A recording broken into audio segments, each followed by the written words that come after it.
Let's go for a গণভোট। আপনি গণভোট দেন, আপনি বলেন যে এই সরকার রাষ্ট্রীয় পর্যায়ে এই সংস্কারগুলো করতে চায়, যে এইভাবে হবে না, একজন 10 বছরের বেশি প্রধানমন্ত্রী থাকবেন না, অথবা আমরা আর একটা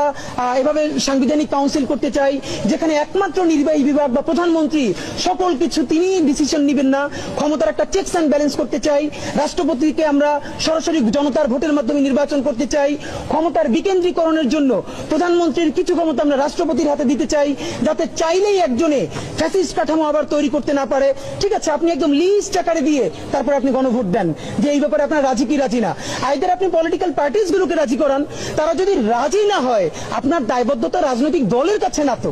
আমি আফসোস, আমরা শতবার বলেছি এই যে প্রধান উপদেষ্টা অথবা জাতীয় ঐক্য মতের যে এই কমিশনটা হয়েছে তারা বারবার রাজনৈতিক দলগুলোর সাথে বসছে। এখন বললে তো খুব খারাপ শোনা যাবে, তবুও বলি, যেই দলের ভোট নাই নিজে সহ 30টা, সেও আবার সেখানে বয়কট করে কি